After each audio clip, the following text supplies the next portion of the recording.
Welcome to the Living the Dream podcast with Curveball. If you believe, you can achieve.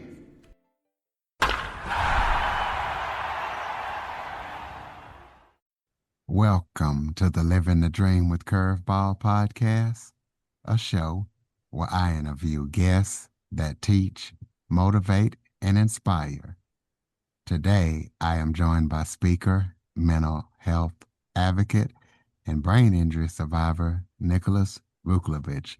We're going to be talking to Nicholas about his brain injury and how it happened, everything that he's up to, and everything that he's going to be up to.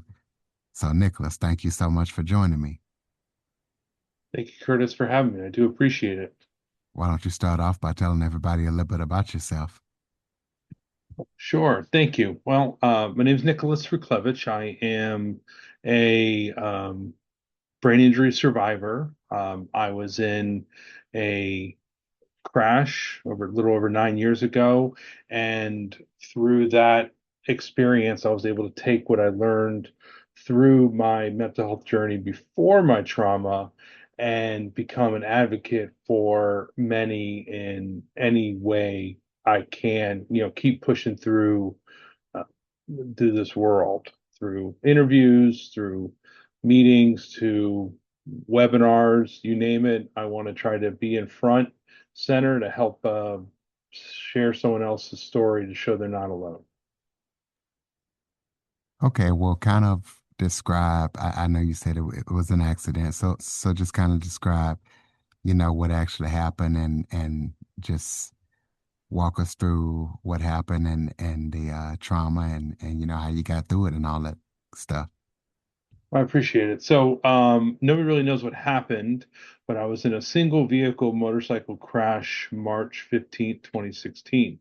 I always say the Ides of March on Brain Injury Awareness Month. Um, I I impacted a wall. I separated my pelvic circle. I broke my sacroiliac. I crushed my left orbital. I had a massive concussion, a right side brain bleed, subdural hematoma. I was taken by EMT to my body lay there for roughly 4 hours. I was in a small remote area.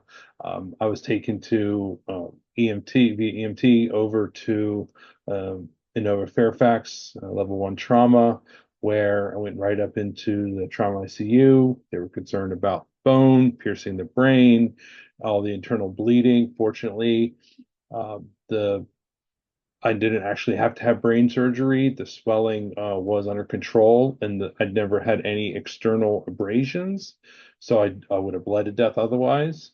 And but in the hospital was where I was for roughly 2 weeks. I was non-cognizant, but I wasn't in a coma. So I have no idea, no where, how, when, what was up, what was down. People would come in the room and I would respond to them with basic commands, or they said, we're going to go out to dinner and get me to eat dinner. I know that music was a big part of my healing, and I know that because when I was going through different pain spikes, my blood pressure was super high, and my girlfriend would put on my heavy metal music station, Typo Negative from Pandora, and the music would literally lower my blood pressure. So now, 9 years later, I still use music and I speak about it highly about helping me control my anxiety and just when things get pretty dark. Every brain injury is different. Mine was right side, so right side means left side negligence, and doesn't, compulsory thoughts, vision, etc. I would say I woke up coming to my rehabilitation hospital where it was very confusing seeing two of everything. I didn't know why I couldn't move my left side, couldn't really relax, couldn't do a lot. And that's when the healing and the journey had to begin. And even though I have no memory for the 2 weeks I was in the trauma ICU, I know for sure, factually, that my body was fighting as much as they could to heal. And it's not a zero-sum game. And trying to heal is hard work. Well, you're also a mental health advocate, so explain to the listeners why and how you became a mental health advocate. Thank you. So, again, what passions I guess I have, but uh, being a traumatic brain injury survivor is very isolating and very being a trauma survivor, being a going through acute rehab, you name it, is very isolating. It's very you feel that you're alone in this, and I struggle with mental health, my mental health before my trauma, and I'm grateful I did because I don't know if I would still be here after everything happened.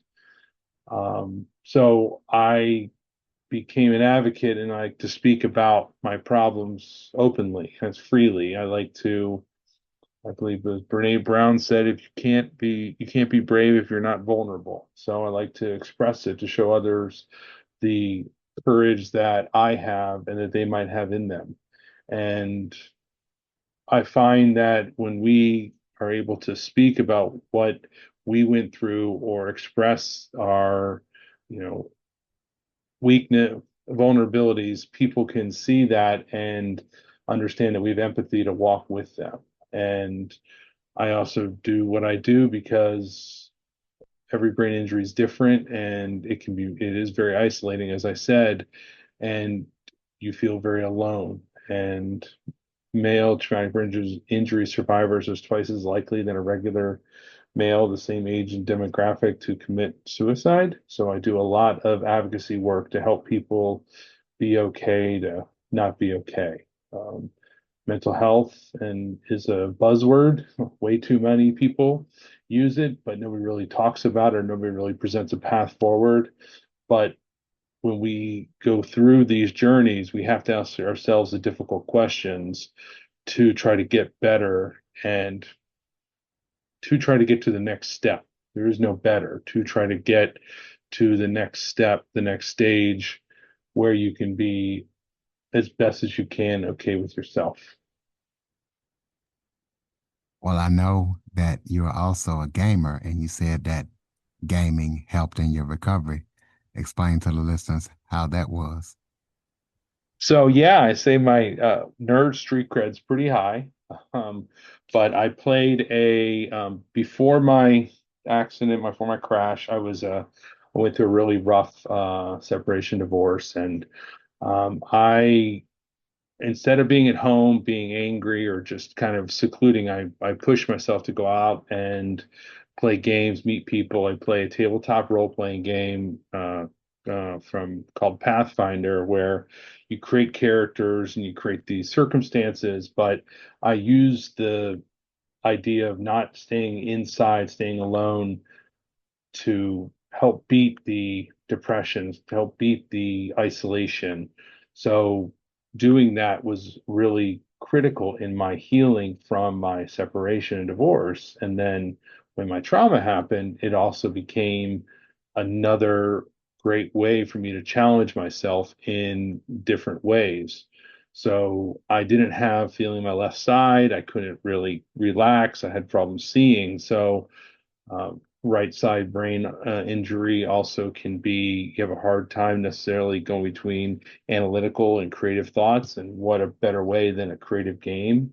So I would go into these environments in a wheelchair at first, with noises, with different sounds.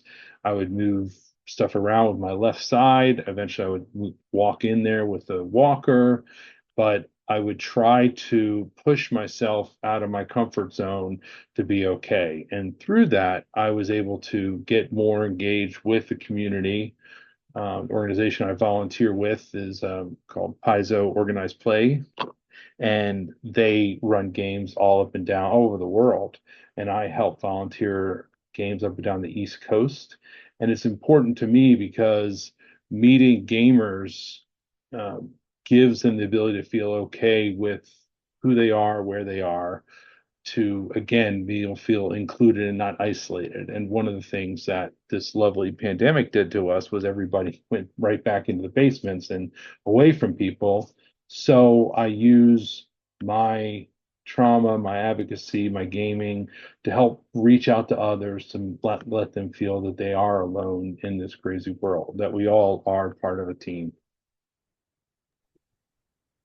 Okay, so as a mental health advocate, you've spoken all over the place to international organizations, but you also spoken to political organizations, even Congress, the United States Congress. So explain to the listeners what you speak to the political organizations about and what you spoke to Congress about and why. Well, thank you for bringing that up. So I volunteer with Trauma Survivors Network, which is a now international organization that has chapters all across the country and parts of the globe. And in those chapters, they have different meetings that people can reach out to at trauma centers and speak to groups. Well, I live outside of Washington, D.C., so I'm prime right for different activities. And there was a lobbyist firm that was seeking to have any trauma survivors to help with speaking to various lawmakers about the importance of having a national trauma, support system in our healthcare environment. So it was very empowering to go into the various offices of senators or congressional leaders and speak to the staffers and about our journey and what we do through this peer support, through this peer mentoring.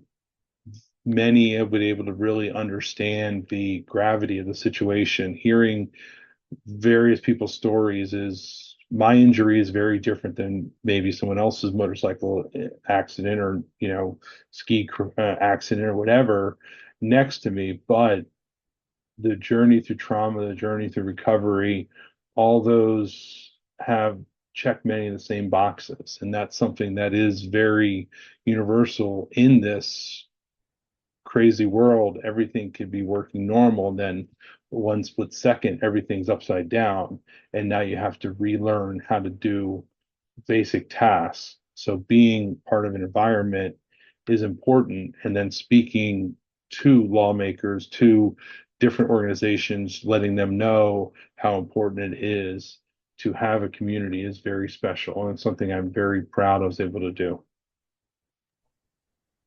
Talk about what it means to actually be a brain injury survivor, a traumatic brain injury survivor. Um, you get to check a box the rest of your life to say you had a you had a brain injury. But besides that, you, let's see, um, I am part of a community that I never want to leave now. Um, I have deficiencies. I sometimes struggle with certain tasks, but I can do so much more by helping people now, giving me an opportunity to reach out to others and in support, in compassion. So being a brain injury survivor, it isn't my identity. I maybe make it my own identity, but as I've spoken to other patients and others, I control my narrative. I let people know what happened or how I know it happened. So that way nobody fills in the blanks. And my brain injury has made me a stronger person in many different aspects of my life, from my work to help me slow down, be more cognizant, be more aware of my surroundings, to my personal life by reaching out to different music communities, gaming communities, you name it. So being a brain injury survivor has opened my world to so much more. I say that everything we get in life has given us gifts. As bad as it is, there's gifts. Well, I have a gift of perspective. I see things very differently.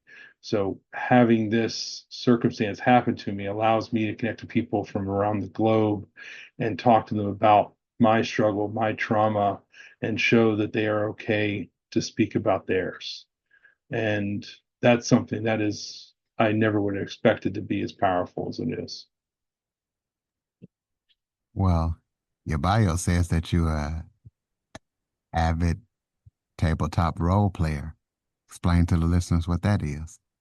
So as I mentioned, it's a tabletop gaming. You everybody understands or knows the Dungeons and Dragons D&D. It's the I play their uh, competitor of theirs, Pathfinder and Starfinder. So that is where you control a character and you decide the actions they do, good or bad, in the world around them. I will either play or I will run games for people, and I help provide a good story. I try to provide a good story and a good atmosphere and have fun with it. What would this character do? What would they do? Think of a character of a TV show. How would they act? How would they do? You can be silly, you can have fun, and the important part of Pathfinder and Starfinder is a teamwork game, not an I work game. So it's nice to be able to work together with a common goal to stop the enemy and work together. And that's something that is neat in my community and growing more in this. I literally just came this past weekend to the largest convention, Gen Con in Indianapolis, with 75,000 plus other people playing various games. And being in a space like that is really powerful when people aren't worried about any identities, LGBTQ, just who they are and just having fun and coming together in a common cause. And that's pretty neat and something I never expected to really see as much as I did until I started really branching out and trying to stay in the uncomfortable instead of just all my groups of friends, just trying to meet new people and experience more. And that has definitely enhanced my life in so many different ways as well. Well, tell us about any upcoming projects that you're working on that listeners need to be aware of. I am working on I'm working on speaking with my state representatives. I'm in Virginia, and they are in different mental health capacities for the state of Virginia. So I'm hoping going to speak in Richmond, um, just to help share my story and help share and hopefully break down any roadblocks that people might have seeing care. I am running different conventions for games around the area. I I'm always busy. I always say if there's 5 minutes in the day, I'll fill it with 10 minutes of something to do. And I was active before my injury, but I've lost these 12 days of my life. I always feel like I'm trying to run and get back. So I continue to strive to be seen and let others know that they are seen as well. And So who people can keep knows up what, with.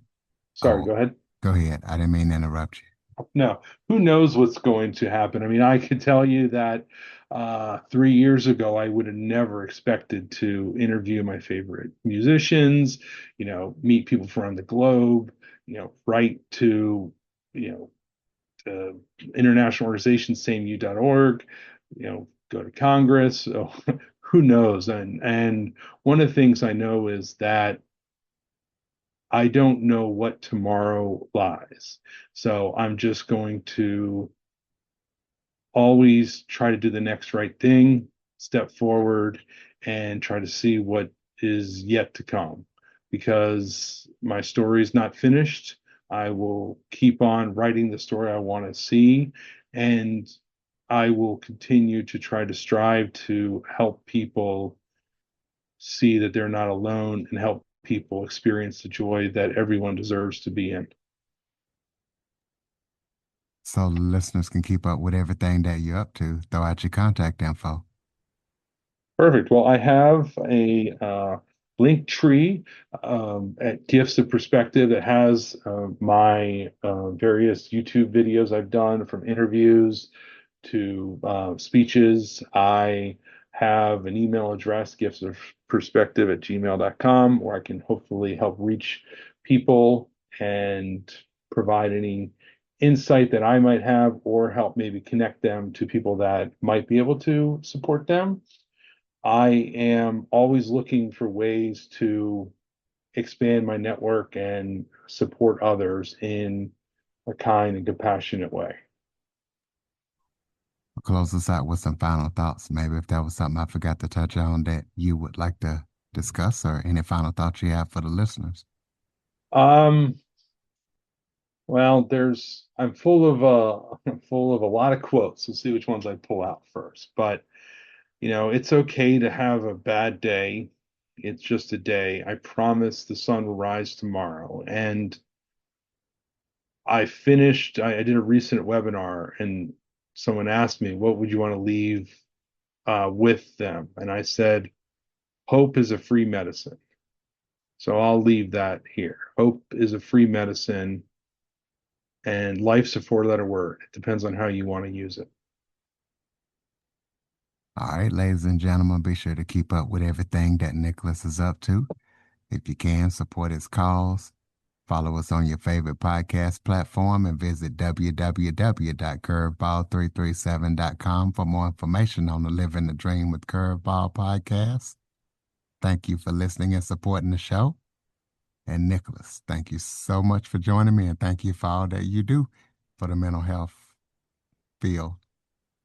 Thank you, Curtis. I do appreciate your support and you willing to help listen to stories like mine and others. It's really helpful. For more information on the Living the Dream with Curveball podcast, visit www.curveball337.com.